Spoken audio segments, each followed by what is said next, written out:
السلام عليكم ورحمة الله وبركاته أعزائي المشاهدين. أقدم لكم اليوم طريقة عمل وصفة رائعة وفعالة ومجربة لعلاج السعال أو البرد في 3 أيام. هذه الوصفة آمنة ومجربة 100% ونتائجها مضمونة بإذن الله. نبدأ بسم الله. المكونات التي نحتاجها هي: نحتاج إلى الزنجبيل وعسل النحل الطبيعي والليمون.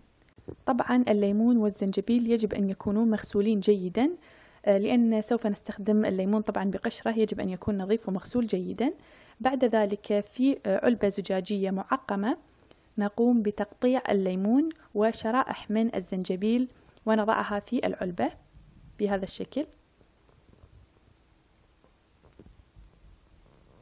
خلط هذه المكونات الثلاثة مع بعض يجعل هذه الوصفة من الوصفات الرهيبة والرائعة في علاج السعال والبرد، لأن الليمون يحتوي على فيتامين سي وفيتامين جي الذي يقضي على البكتيريا والميكروبات المسببة للرشح، ويعزز جهاز المناعة في الجسم، ويقاوم الفيروسات المسببة للإنفلونزا، ويعالج صعوبة التنفس عن طريق زيادة نسبة الأكسجين في الجسم.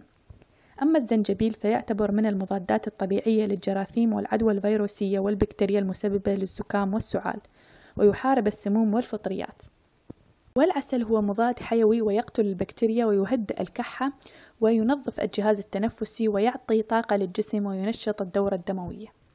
فخلط هذه المكونات مع بعض يعطينا مشروب سحري ورائع لعلاج الزكام والتهاب الحنجرة ونزلات البرد والكحة. مثل ما تلاحظون أعزائي، بعد أن قطعنا الليمون إلى شرائح بهذا الشكل، نأخذ قطع صغيرة من الزنجبيل وأيضا نقطعها إلى شرائح.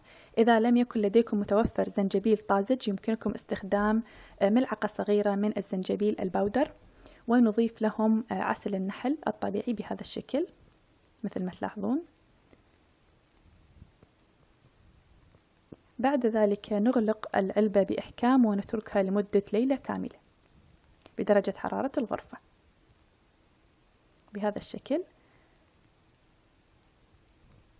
تترك لمدة ليلة كاملة.